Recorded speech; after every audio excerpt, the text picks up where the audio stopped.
యూజువల్గా నేను ఏదైనా రీల్ చేశానంటే దానికి వచ్చిన కామెంట్స్కి మ్యాక్సిమం 80% రిప్లై ఇస్తాను ఖచ్చితంగా. మ్యాక్సిమం ఛాన్స్ ఉంటే 100% రిప్లై ఇస్తాను, లేకపోతే 80% ఖచ్చితంగా రిప్లై ఇస్తాను. సిమిలర్గానే నిన్న కూడా క్యాస్ట్ బేస్డ్ రిజర్వేషన్ తీసేయాలి, సో రిజర్వేషన్ అనేది క్యాస్ట్ బేస్ చేసుకుని ఇవ్వకూడదు అని చెప్పి ఒక రీల్ చేశా. దానికి విత్ ఇన్ అవర్లోనే 100 కామెంట్స్ వచ్చాయి. ఇంకా వరుసగా ఫ్లడ్ అయిపోయాయి కామెంట్స్ అన్నీ. సో కొన్నిటికి రిప్లై ఇచ్చాను, తర్వాత రిప్లై కూడా ఆపేసాను పూర్తిగా. సో మీతో ఆ కామెంట్స్ ఏం పెట్టారో షేర్ చేసుకోవడం ఉంది. అంటే ఎవరైతే ప్రెసెంట్ మాకు రిజర్వేషన్ కావాలి కంటిన్యూ అవ్వాలని కోరుకుంటున్నారో వాళ్ళంతా కూడా ఏ కామెంట్స్ పెట్టారంటే, అందులో ఒక్కడు కూడా అసలు రిజర్వేషన్ ఎందుకు ఉండాలి, ఎందుకు కంటిన్యూ చేయాలని చెప్పి ఒక్కడు కూడా పెట్టలేదు కామెంట్.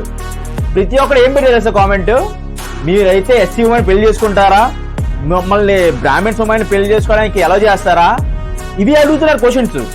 అరే మెంటల్, అంటే మీకు ఇప్పుడు ఇన్ని రోజులు రిజర్వేషన్ అనేది ఒక బ్రాహ్మణ ఉమెన్ పెళ్లి చేసుకోవడానికి కావాలా, లేకపోతే మీకు రిజర్వేషన్ ఉంటే ఐ మీన్ ఎవరైతే అప్పర్ క్యాస్ట్ ఫీల్ అవుతున్నారో వాళ్ళు ఎస్సీ ఉమెన్ పెళ్లి చేసుకోవాలని కోరుకుంటున్నారా?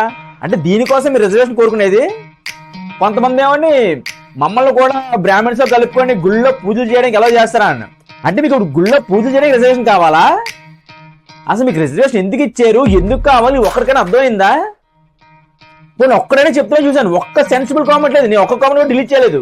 అన్ని కామెంట్స్ ఎలా ఉన్నాయి, కామెంట్ డిలీట్ చదవండి నా రీల్ కింద. ఎస్ నేను ఒప్పుకుంటాను, ఆ రోజుల్లో అణగారిక వర్గాలన్నీ కూడా ఎంతగానో అణిచివేతబడ్డాయి. సో వాళ్ళు ఎంతో సఫరింగ్ అయ్యారు, నేను కూడా దానికి బాధపడ్డాను, బాధపడుతున్నాను. సో వాటిని ఓవర్కమ్ చేయడం కోసం రాజ్యాంగంలో ఏదో రకంగా ప్లేస్ కల్పించారు రిజర్వేషన్ ఇచ్చి, అది చాలా మంచిది, ఎంకరేజ్ చేయాలి కూడా ఆ రోజుల్లో.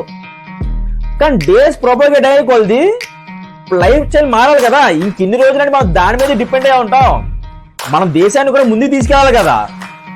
ఇప్పుడు మీరు రిజర్వేషన్ అనేది కొన్నిట్లో ఓకే నేను ఒప్పుకుంటా, అసలు యూపీఎస్సీ, సివిల్స్, మెడిసిన్ ఇవన్నిటిలో కూడా ఎందుకు ఉండాలి రిజర్వేషన్ చెప్పండి? అసలు వీటిలో రిజర్వేషన్ ఉంటే దేశం ముందుకు వెళ్తుందా? మీరే ఆలోచించండి మనసు పెట్టి. నేనేనా రీల్లో ఓవర్ నైట్ రిజర్వేషన్ తీసేయాలని చెప్పానా? నేనేం చెప్పాను తెలుసా, ఎవరైతే ఈ క్యాస్ట్ బేస్డ్ రిజర్వేషన్ లోని ఒక ఉద్యోగం పొందాడో గవర్నమెంట్ జాబ్, ఆటోమేటిక్ గా ఆ ఫ్యామిలీలో మిగతా వాళ్ళందరూ కూడా అనర్హులు అవుతారు రిజర్వేషన్ కి. అలా ఒక రూల్ తీసుకొస్తే బాగుంటది అని చెప్పాను అంతే. అంతేగాని 100% ఓవర్ నైట్ వాళ్ళ రిజర్వేషన్ తీసేయని నేను చెప్పలేదు.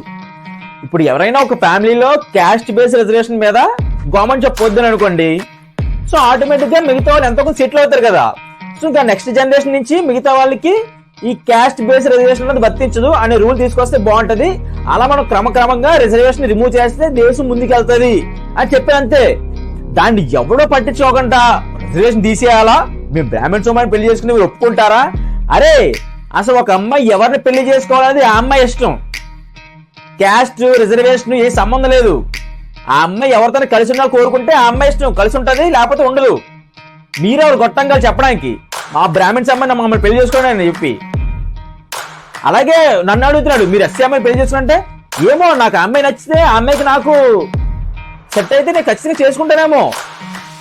నాకేమి క్యాస్ట్ బేస్డ్ డిస్క్రిమినేషన్ లేదు. నేను ఈ రోజు వరకు ఏ వాళ్ళ మీద కూడా క్యాస్ట్ బేస్డ్ డిస్క్రిమినేషన్ చూపించలేదు. నాకున్న ఫ్రెండ్స్ చాలా మంది నాకు ఫ్రెండ్స్ అయిపోయి తెలిసింది, అయినా సరే వాళ్ళతో అలాగే ఫ్రెండ్షిప్ కంటిన్యూ చేశానే. ఒక్క చేతని చెప్పించండి నేను క్యాస్ట్ బేస్డ్ డిస్క్రిమినేషన్ చూపించానని చెప్పి.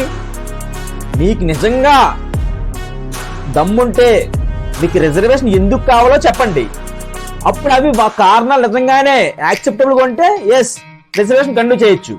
ఇన్ఫాక్ట్ మీరేమంటున్నారు, చాలా మంది పూర్ పీపుల్స్ ఉన్నారు, ఐ మీన్ లోవర్ క్యాస్ట్ లోని, సో వాళ్ళకి మీరు డబ్బులు ఇస్తారంటే, అరే బాబు మా ఊళ్ళోనే చాలా మంది ఇప్పటికీ 3 పూట్ల తిండి దొరకాలి చాలా మంది ఉన్నారు, మరి వాళ్ళ పరిస్థితి ఏంటి? ఎవడో అన్నాడు ఈడబ్ల్యూఎస్ కోటాలో బోల్డ్ వచ్చేస్తున్నాయి కదా అని. సరేనా, అన్ని తీసేద్దాం, అసలు క్యాస్టే తీసేద్దాం, ఓకేనా? First EWS, SC, ST, OC, BC అంటే ఏమీ లేదు. అసలు క్యాస్ట్ అనేది కాలంనే డిస్క్రిమినేట్ చేస్తే గొడవలు పోద్ది. నేను దానికి సపోర్ట్ చేస్తున్నాను, ఓకేనా? కంప్లీట్ గా క్యాస్ట్ ని డిస్క్రిమినేట్ చేద్దాం. సో రిజర్వేషన్ రిమూవ్ చేయాలంటే in that sense caste based discrimination ని క్యాస్ట్ కూడా రిమూవ్ చేయాలని అర్థం, దాని అర్థం. అంతేగాని ఓన్లీ రిజర్వేషన్ తీసేయాలని చెప్పి నేనే కోరుకోవట్లేదు. ఖచ్చితంగా ఈ క్యాస్టిజం కూడా మనం రిమూవ్ చేయాలి సమాజం నుంచి.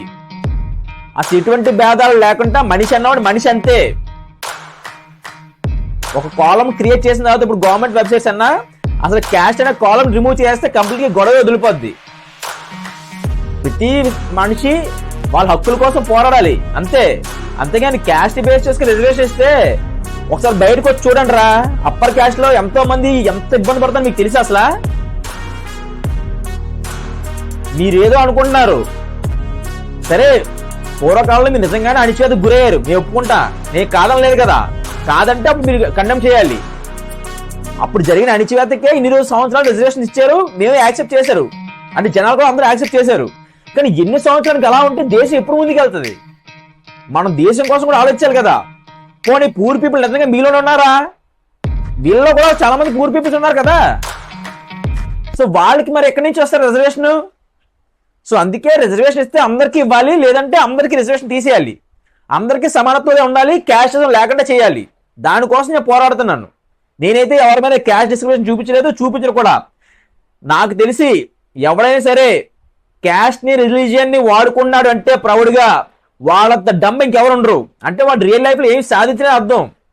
నేను డాక్టర్ని, నేను చక్కగా ఎంబీబీఎస్ చేసిన డాక్టర్ని ప్రౌడ్గా చెప్పుకుంటా. అంతేగాని నేను నా రిలీజియన్ ని, నా క్యాస్ట్ ని గొప్పగా చెప్పుకోను కూడా ఫ్యూచర్ లో కూడా. నాకు అవసరం లేదు. నన్ను ఏంటని అడిగితే నేను డాక్టర్ని, నాది ఒక పేషెంట్ హిందూ అవ్వచ్చు, ముస్లిం అవ్వచ్చు, క్రిస్టియన్ అవ్వచ్చు, ఎస్సీ అవ్వచ్చు, ఎస్టీ అవ్వచ్చు, ఎవడనొచ్చు. నేను అందరికీ ఈక్వల్ ట్రీట్మెంట్ ఇస్తాను.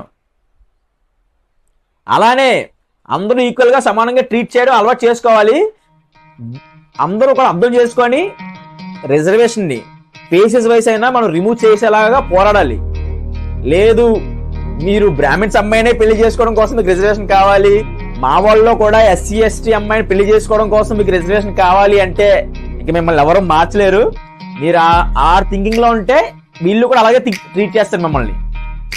మీరు out of the box think చేస్తేనే అందరూ ఈక్వల్ గా చూస్తారు మిమ్మల్ని కూడా. లేదు మీరు అలాంటి థింకింగ్ లో ఉంటే వీళ్ళు అలాగే చూస్తారు మిమ్మల్ని.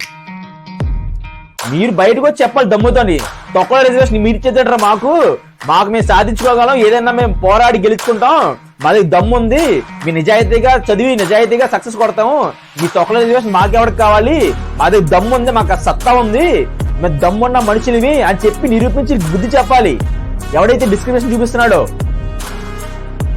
సో మీ దమ్ముతో పోరాడితే ఆటోమేటిక్గా ఏ రిజర్వేషన్ అవసరం లేదు.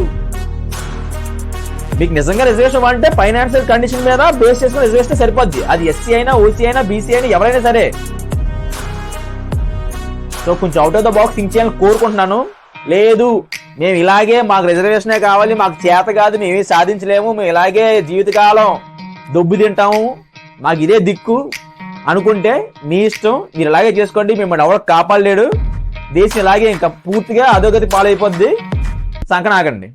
జై హింద్, మేరా భారత్ మహాన్ కి జై.